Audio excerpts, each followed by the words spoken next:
కూడా కలగనేటువంటి సామర్థ్యం మనకు ఉంది.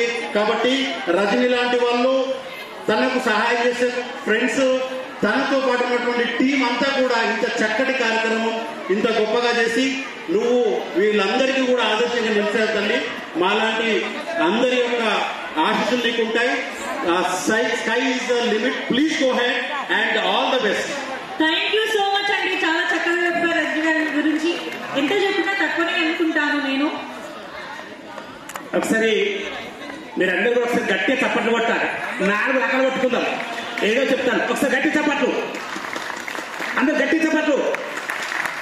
ఇది మన పిల్లలు మన ముందు ఇంతసేపు మనల్ని ఆదరించి ముగ్గులో పరిచినటువంటి మన చిన్నారుల గురించి మరొకసారి ఈ కార్యక్రమాన్ని అరేంజ్ చేసినట్టు ఇంత మరి వ్యయ ప్రయాసాలకు వచ్చి ఇంత శ్రమకు వచ్చి ఈ యొక్క కార్యక్రమాన్ని ఇంత దిగ్విజయంగా ఇందరి సహకారంతో మరి అరేంజ్ చేసినటువంటి రజని మేడం గారికి అందరూ ఒకసారి కరతాల దండలతో పెట్టి ఒకసారి చప్పట్లు. అదేవిధంగా మరి ఇంతసేపు మనం కూడా గొప్పలమే.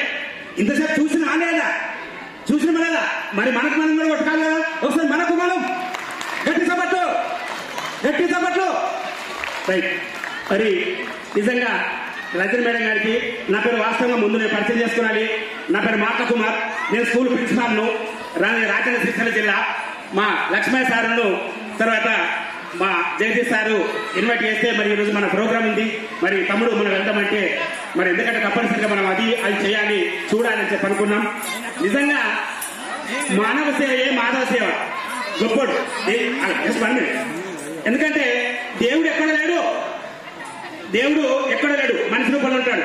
అందుకే ఒక కథ అంటాడు, ఉన్నాడో లేడో తెలియని దేవుడు కానీ ఉన్నన్నాల్లో వెతుకుతూ ఉంటాడు జీవుడు. ఎవరన్నారో తెలియదు గాని ఆనాడు మానవ సేవే మాధవ సేవనో మానీయుడు. దేవుడంటే సాయమేరా తమ్ముడు, ఆ దేవుడే ఇది చెప్పిన ఎవడు నమ్మడు. దేవుడంటే సాయమేరా తమ్ముడు.